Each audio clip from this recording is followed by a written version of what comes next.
Les certifications, on est rendu là. Vous vous posez des questions tantôt. Oui, j'écouterai pas. Vous avez Energy Star, Living Building Challenge, c'est dans l'Ouest canadien.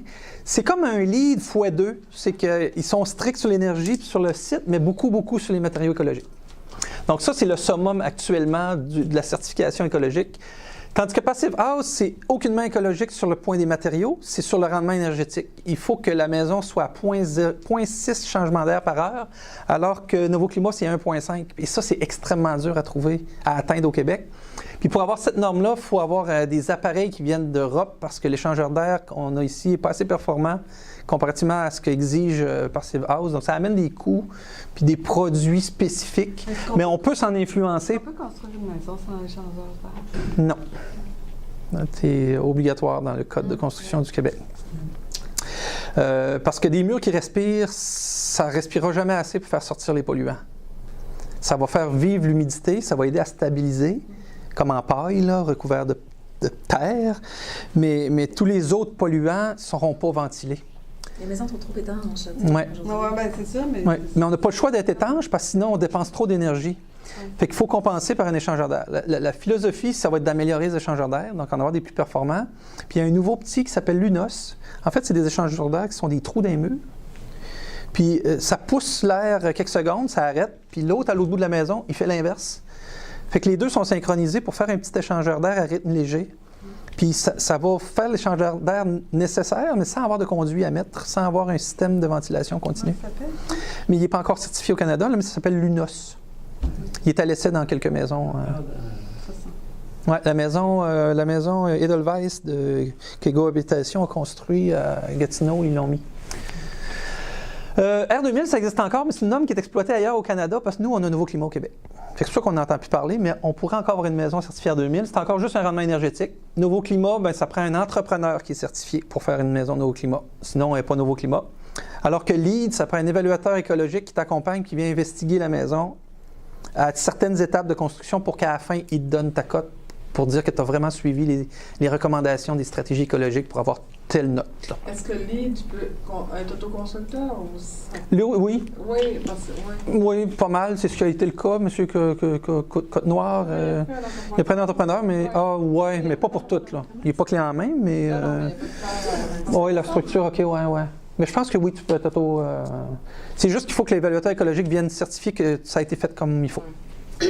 C'est pas l'entrepreneur. Nouveau Climat, c'est l'entrepreneur. R2000, c'est l'entrepreneur. Passive House, c'est la norme d'efficacité des changements d'air, puis le rendement énergétique après construction. Tandis que R2000 puis Nouveau Climat, ça peut tout être prévu d'avance, puis tu as ta maison Nouveau Climat, même si le rendement en bout de ligne, il n'est pas tout à fait. Sauf le test de changement d'air à l'heure. Ils mettent une fan dans ta porte, puis ils vérifient le changement d'air à l'heure. Fait que chaque petite spécification, comme Energy Star, ça peut te donner une cote énergétique à ton bâtiment, qui va influencer la valeur de revente de ta maison. Puis ça te la prend la cote Energy Star pour ta maison Nouveau Climat. Puis tu vas l'avoir aussi, je pense, avec ta maison LEED.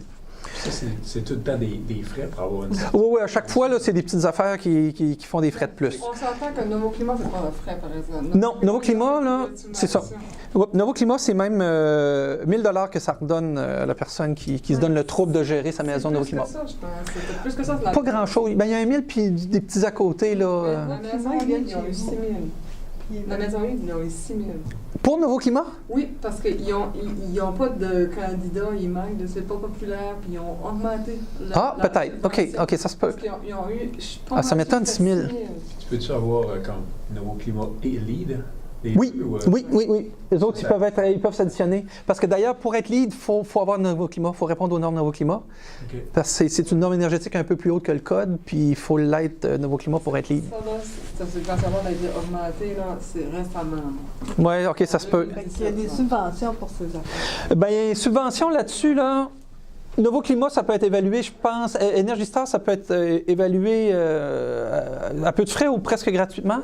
Nouveau Climat, ça te donne des petits sous, mais LEED, ça te coûte de l'argent. Nouveau Climat, ça te donne des... Et ça va te donner un peu d'argent, Nouveau Climat. C'est ça, c'est un retour de crédit ici ou 1 000 $ qui est vraiment une subvention, puis il y a probablement d'autres crédits qui vont chercher d'autres montants. Là. Bien, je pense qu'ils ont augmenté la subvention. Je ne sais pas si c'est encore... Je suis pas mal. Oui. Mais Nouveau Climat, ça te prend un entrepreneur certifié Nouveau Climat 2.0. Fait que tant qu'à y être, tu prends Nouveau Climat puis tu le mets dans LEED. Ah, qui donne, Tu le mets dans le lit.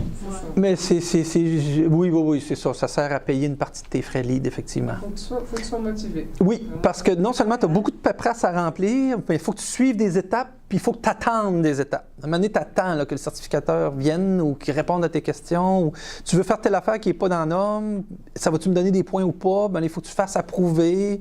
Et tu rentres dans un système administratif. Alors que c'est des informations qui existent, puis tout ça, on a accès à certains procédés de fabrication qu'on peut mettre en application sans aller chercher ces normes-là. Puis le jour où vous revendez, vous montrez votre facture d'électricité. Regardez, moi, ça me coûte 500 $ par année. Bien, ça donne une valeur là, à votre maison. Ça donne la preuve que votre maison est vraiment bien isolée. Ce n'est pas tout le monde qui va chercher ces rendements énergétiques-là. Fait que vous pouvez avoir quand même cette preuve-là à ce niveau-là. Pourquoi implanter des systèmes? En fait, les systèmes ont servi à faire augmenter les normes de base, sans discourir trop longtemps là-dessus. C'est des choses que j'ai dit un petit peu tantôt, mais ça facilite le marché à s'adapter, ça permet de former des entrepreneurs, ça permet de rendre des produits certifiés, d'augmenter le nombre d'offres. Donc, il y a toutes sortes d'avantages quand même à avoir des certifications. Mais tout ça va quand même se développer dans le commercial parce que le LEED a beaucoup plus d'intérêt dans les bâtiments publics. Puis ça a quand même cet effet-là de faire grandir l'offre de produits et de connaissances et de professionnels capables de le faire pour notre résidentiel par après. Fait qu'on n'est pas obligé de développer tant que ça le marché résidentiel dans les certifications. Mais s'assurer dans une maison Novoclima au minimum, là, c'est quand même une bonne norme de base là, pour avoir un bon rendement énergétique.